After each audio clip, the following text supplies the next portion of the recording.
कक्षा 11 के प्रिय विद्यार्थियों नमस्कार।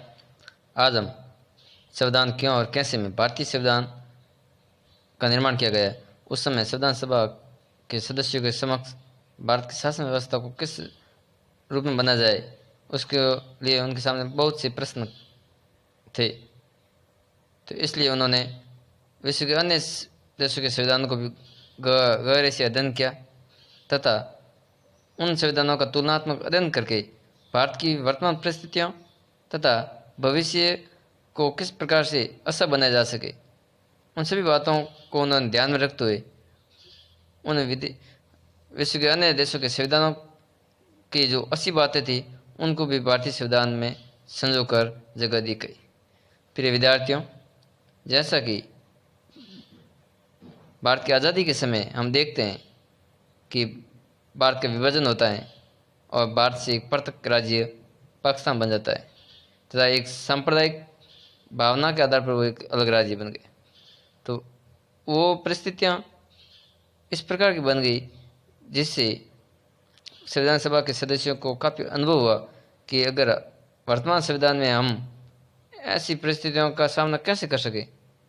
इस हेतु अगर संविधान में उन बातों को नई जगह दी गई तो फिर भविष्य में ऐसी और समस्या पैदा हो सकती है।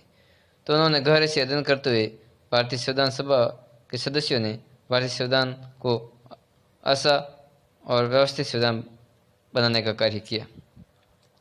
संविधान को प्रभावी बनाने का तीसरा कार्य ये है कि सरकार की सभी संस्थाओं, सरकार मतलब सरकार के 3 अंग, व्यवस्थापिका, कार्यपालिका और न्यायपालिका, ये 3 अंग हैं।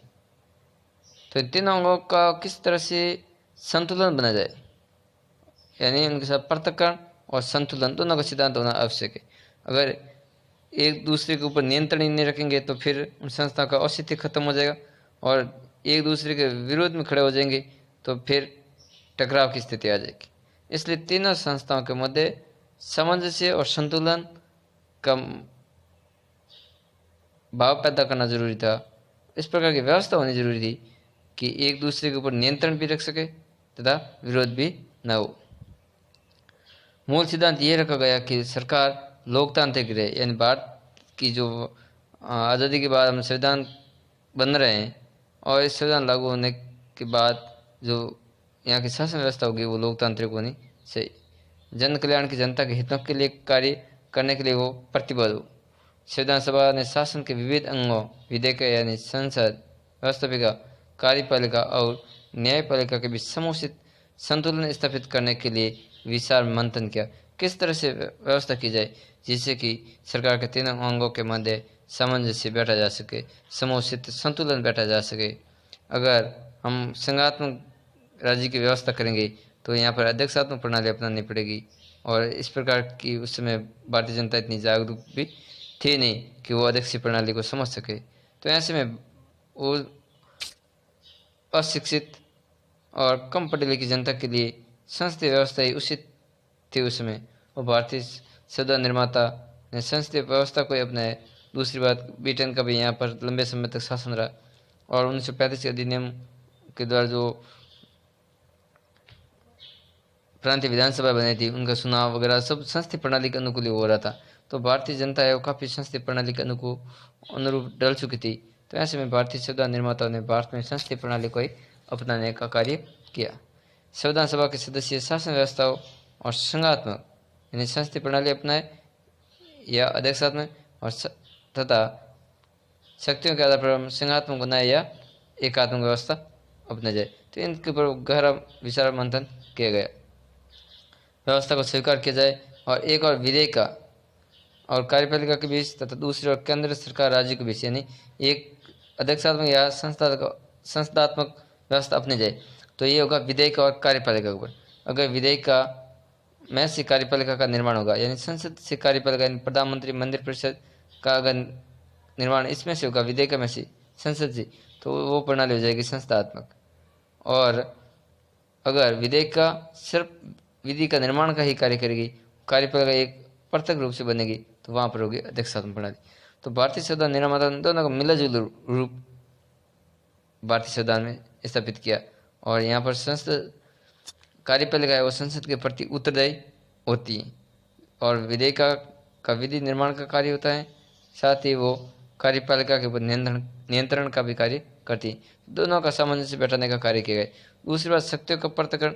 भारत में केंद्र के पास ज़्यादा शक्तियाँ दी गई, लेकिन साथ में राज्यों को भी 7वीं अनुसूची में उनको भी शक्तियाँ दे रखी। तो संविधान द्वारा राज्यों को स्वायत्तता प्रदान की गई कि वो एक भारत अखंड भारत का हिस्सा है, साथ ही उसको संविधान द्वारा इतनी शक्तियाँ देती हैं कि जिसके ऊपर वो कानून का निर्माण कर सके, विधि निर्माण कर सके, तथा ये शक्तियाँ राज्य को मिली। तो इस तरह से राज्य के लिए एक कानून का निर्माण हो राज्य की सीमा के भीतर। तो इस प्रकार के राज्य को स्वतंत्रता देते हुए संविधान द्वारा 7वीं अनुसूची में शक्तियों का बंटवारा कर रखा है। तो ये संविधान निर्माताओं ने भारत को एक संघात्मक व्यवस्था के अनुकूल बनाया, साथ में केंद्र को ज़्यादा शक्ति देकर एकात्मक व्यवस्था को भी अपनाया। तो शक्तियों के आधार पर इसके बंटवारे करके इस तरह से संघात्मक ढांचे को भी रूप दिया गया। साथ में आपातकालीन शक्तियाँ हो, केंद्र के पास ज़्यादा शक्ति हो, अवशिष्ट शक्ति हो केंद्र के पास हो, इस प्रकार की व्यवस्था करके कहीं ना कहीं एकात्मक रूप को भी उन्होंने बनाने का कार्य किया है। शासकीय संस्थाओं में सर्वाधिक संतुलित व्यवस्था स्थापित करने में हमारे संविधान निर्माताओं ने दूसरे देशों का प्रयोग और अनुभवों को से कुछ सीखने में कोई संकोच नहीं किया। भारतीय संविधान निर्माताओं ने विदेशी देशों के जो संविधान थे उनको भी गहराई से अध्ययन किया तथा उनके अनुभवों को, वहाँ की होने वाली हुई क्रांतियों को, आंदोलनों को, उन सबको पढ़ा उन्होंने और उनके अनुभवों से सीख कर भारतीय संविधान में उनको जगह दी गई। जैसे 1857 फ्रांस की क्रांति, जैसे 1789 क्रांति, तो वहाँ पर स्वतंत्रता, समानता, बंधुत्व का नारा था, तो उसको भारतीय प्रस्तावना में भी इसको जगह दी गई। स्वतंत्रता, समानता, न्याय, तो इसको हम मूल्य के रूप में मानते। दूसरा, हमारे जो स्वतंत्रता का अधिकार है उसमें इस सारी स्वतंत्रता को लेके गए। तो ये सारी बातें हैं वो कहीं न कहीं किसी अन्य देशों के वहाँ पर आंदोलन हुए हो या वहाँ के संविधान द्वारा प्रत्यक्ष या अप्रत्यक्ष रूप से भारतीय संविधान निर्माताओं के ऊपर भी उनका गहरा प्रभाव पड़ा और उन्होंने निसंकोच भारतीय संविधान में उनको जगह दी गई। इसी प्रकार हमारे संविधान निर्माताओं ने अन्य संवैधानिक परंपराओं से कुछ ग्रहण करने में कोई परहेज नहीं किया, यानी अन्य जितने भी संवैधानिक परंपरा हैं उनको ग्रहण करके भारतीय संविधान को अच्छा से अच्छा बनाने का कार्य किया।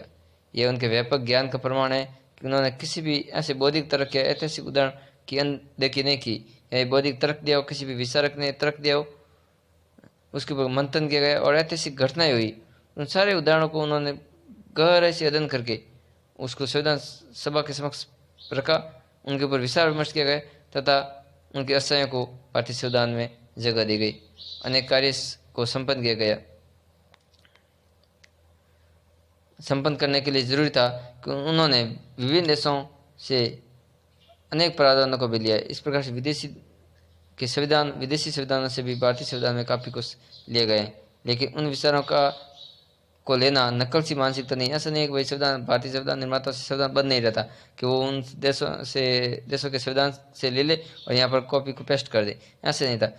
भारतीय संविधान निर्माताओं ने उन विदेशी संविधानों का गहराई से अध्ययन किया है तथा वे जो विचार भारतीय जनता के अनुकूल थे, भारतीय जनता के हित में थे, उन्हीं विचारों को, उन्हीं नियमों को, कानूनों को, धाराओं को भारतीय संविधान में जगह दी गई। तो फिर विद्यार्थियों वो नकल सी मानसिकता नहीं थी कि भाई सिर्फ नकल की और बनाया और सीधा भारत का संविधान बन गया, ऐसा नहीं था। उन्होंने उसके ऊपर विचार विमर्श किया है। 389 संविधान सभा के सदस्य थे, तो उन संविधान सभा के सदस्यों के समक्ष ये रखा जाता था प्रस्ताव, उनके ऊपर विचार विमर्श होता था, मतदान होता था, तब कहीं जाकर वो एक बिंदु है वो संविधान सभा में जगह मिलती थी। तो इतना आसानी से वो काम नहीं हुआ है, इसलिए इसको नकल सी मानसिकता माना गलत होगा। नकल सी मानसिकता का परिणाम नहीं था, बल्कि बात इससे बिल्कुल अलग थी। संविधान के प्रत्येक प्रावधान को इस आधार पर उचित सिद्ध करना था कि वो भारत की समस्या के आशा के अनुरूप है। यानी विदेशी देशों से भले उन्होंने लिए हो, लेकिन वो भारतीय जनता के अनुकूल है या नहीं, भारत की जनता के आशा के अनुरूप है या नहीं। स्वतंत्रता संग्राम में जो क्रांतिकारियों ने अपना सर्वस्व न्यौछावर कर दिया, उनके सपनों को साकार करने वाला वे बिंदु है या नहीं। तो हर बिंदु पर उन्होंने विचार विमर्श करके उसके बाद ही संविधान में उसको जगह दी गई। ये भारत का सौभाग्य ही था कि हमारे संविधान सभा ने संकुचित यानी उसी मानसिकता को छोड़कर, संकुचित दृष्टिकोण, छोटी नज़रिए को छोड़कर दूरदृष्टि रखते हुए आशा और व्यवस्थित संविधान का निर्माण किया, संपूर्ण विश्व से सर्वोत्तम चीज़ों का ग्रहण किया और उन्हें अपना बना लिया। यानी ऐसा से ऐसा दूध में से घृत का लिया जाए, उसी प्रकार उन्होंने अन्य देशों के संविधानों से भी घी के समान ऐसे से ऐसे विचार है उनको ग्रहण किया और भारतीय जनता के अनुकूल, भारतीय परिस्थितियों के अनुकूल उनको भारतीय संविधान में जगह दी गई। प्रिय विद्यार्थियों, आज के लिए इतना ही।